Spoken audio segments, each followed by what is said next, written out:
Shifting gears to Syria, our president has said that you're backing an evil guy there. He said Assad is an evil guy. Do you believe that?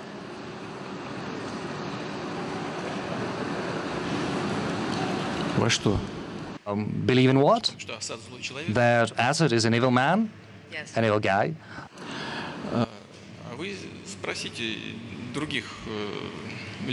You've got to ask the other leaders who have communicated with Assad. He was more often in Europe after being elected than in Russia. It is not President Assad whom we are protecting there. We are protecting the Syrian statehood. We don't want there in Syria to be a situation similar to that in Libya or in Somalia or in Afghanistan. In Afghanistan, NATO has been present for many years, but the situation is not changing for the better. We want to preserve the Syrian statehood. And on the basis of resolving this fundamental issue, we would like them to move towards settling the Syrian issue through political means. Yes, probably everyone is there to blame for something, but let's not forget that were it not for inactive interference from outside, the civil war would probably not have broken out. What is President Assad being accused of recently? We know he is accused about using chemical weapons, but there's no evidence to support that whatsoever. Right after the incident, we suggested that an inspection should be carried out at the airbase from which allegedly the aircraft of President Assad had taken off carrying chemical weapons.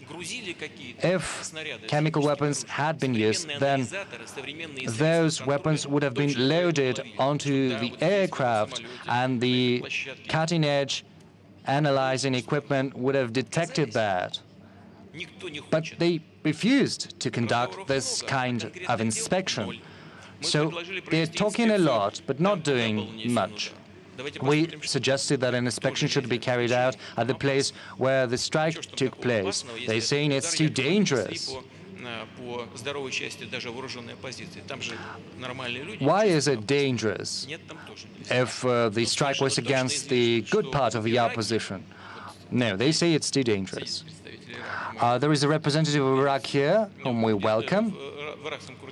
In Iraqi Kyrgyzstan, the militants used chemical weapons, and the world community recognized it.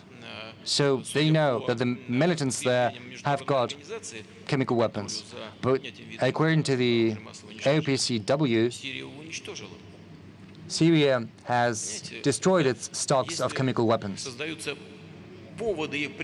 You see, if pretexts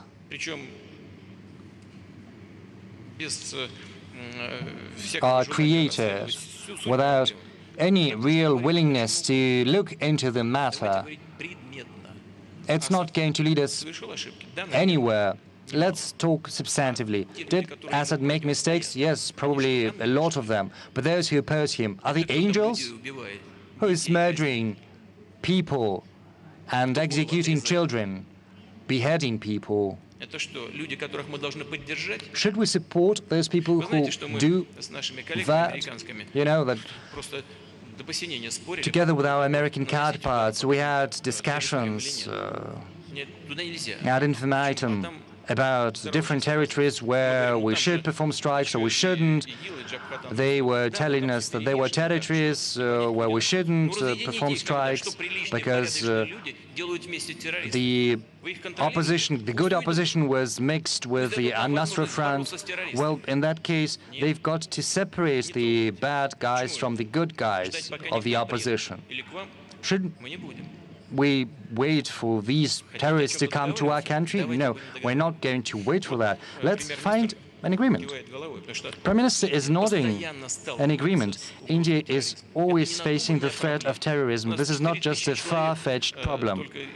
4,000 people from the Russian Federation, according to our estimates, are in Syria, and around 4,500 from the CIS countries. And this is a real threat we are facing because some of them try to get back, and some of them do get back. We launched our operation in Syria because we knew what all of this would result in. You shouldn't try labeling people. We've got to work together substantively, and we're willing to engage in this work, but we need a constructive approach on your side. So we know that Assad has used chemical weapons before, and Russia entered into an agreement in 2013 to stop that. I mean, Russia acknowledged that in 2013 when it acknowledged to try to stop that by Assad. The only question is whether he launched the chemical weapons attack that happened a couple of months ago. And I just want to ask you, press you a little further on this, because we all saw the video of the suffering, dying children, and that was the reason that President Trump dropped the bomb. Do you deny, because Assad denies that those tapes are real, he's purporting to tell us not to believe our lying eyes. Do you believe those tapes are fake?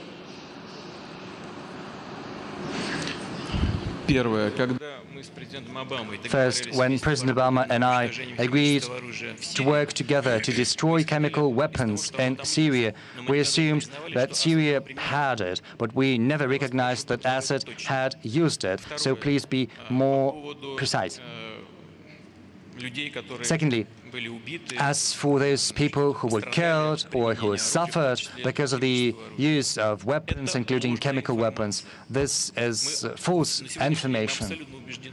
As of now, we are absolutely confident that this is just a provocation. President Assad didn't use chemical weapons. All of this was orchestrated in order to stage him, to accuse him. Moreover, our intelligence services have got information that in other districts of Syria, not far from Damascus, there were plans to reproduce this scenario, and we made these plans publicly. Those who had been planning this action thought it better not to engage in these actions. If I could just follow up on that, though, because the bodies of the victims were autopsied at Turkey's Ankara Forensic Medicine Institution. The autopsies were witnessed by officials from the World Health Organization and from the Organization for the Prohibition of Chemical Weapons, and they concluded that the victims were attacked with sarin gas. Are we really to believe that the whole thing was staged, that everybody was in on it? The World Health Organization, the Forensic Medicine Institution, the Organization for the Prohibition of Chemical Weapons? The answer is very simple, and you know it. Yes, sarin could have been used by someone, but not by Assad. It could have been used by someone in order to accuse President Assad. So we have to understand who is to blame. And otherwise, if there is no true investigation, it's only going to play into the hands of those who orchestrated it. I'd like to ask you a question. Why didn't everyone go right away to inspect the air base to the spot where chemical weapons allegedly had been used? Why didn't they want to go to see the aircraft that had been allegedly used to perform this strike?